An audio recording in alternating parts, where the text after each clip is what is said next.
सातारामध्ये ना साताऱ्याचं यावेळेस तिकीट ठरत नव्हतं. म्हणजे अभिजित सुरुवातीच्या काळात नक्की तिथून कोण लढणार, उदयनराजे तिथनं लढतायत की नाही लढतायत, किंबहुना मधल्या काळात ही पण चर्चा होती की उदयनराजे भोसले कदाचित राष्ट्रवादीत जाता का तुतारी हातात घेतात का, इतक्याही चर्चा तिथे मधल्या काळात सुरू होत्या.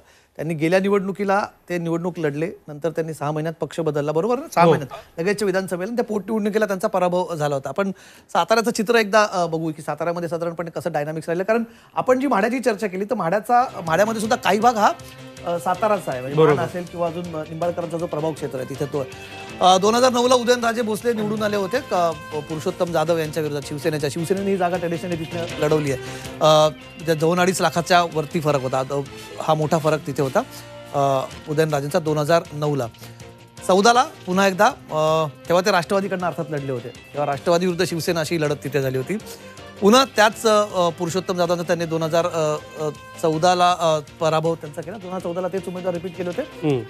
त्यांच्यानंतर उदयनराजे भोसले राष्ट्रवादीकडनं पुन्हा तिथं निवडून आले आणि नंतर 2019ला ते राष्ट्रवादीकडनंच परत लढले आणि राष्ट्रवादीकडनं यावेळेस नरेंद्र पाटील होते आणि यावेळेस थोडीशी लढत काटेकी टक्कर दिल्यास आपण म्हणू शकतो. शिवसेनेकडनं लढले होते नरेंद्र पाटील आणि तेव्हा त्यांचा पराभव झाला. नंतर 6 महिन्यात त्यांनी राजीनामा देऊन पुन्हा भाजपकडनं पोटनिवडणूक लढवली आणि त्यात त्यांचा पराभव झाला.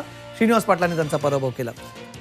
3 महिन्यात त्यांनी राजीनामा दिला आणि भाजपात आले होते उदयनराजे भोसले आणि त्यानंतर आता सध्या ते भाजपचे खासदार आहेत.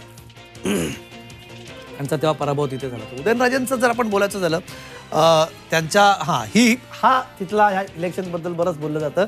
ही जी सभा आहे, हा जो फोटो आहे, याची खूप चर्चा महाराष्ट्रात तेव्हा झाली होती. शरद पवारांचं ते सातारचं भाषण होतं, त्याच्यामुळे असं म्हटलं जातं, आता ह्याचा काय पॅरामीटर नाही आपल्याकडे तपासण्यासाठी, पण म्हटलं जातं की या एका सभेने ती अख्खी निवडणूक फिरवली. प्रत्येक निवडणुकीचा असतो नाही कसा एक टर्निंग पॉईंट असतो किंवा एक असा डिसायसिव्ह मोमेंट आपण म्हणतो. टर्निंग पॉईंट म्हणण्यापेक्षा एक डिसायसिव्ह मोमेंट असतो की या वाक्यामुळे किंवा या एका सभेमुळे कशामुळे तरी ती निवडणूक फिरली असं म्हटलं जातं.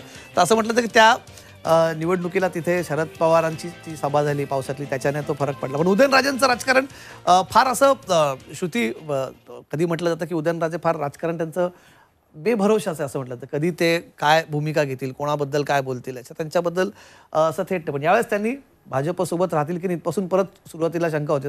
तिकिटासाठी मात्र उदयनराजेंना खूप थांबावं लागलं.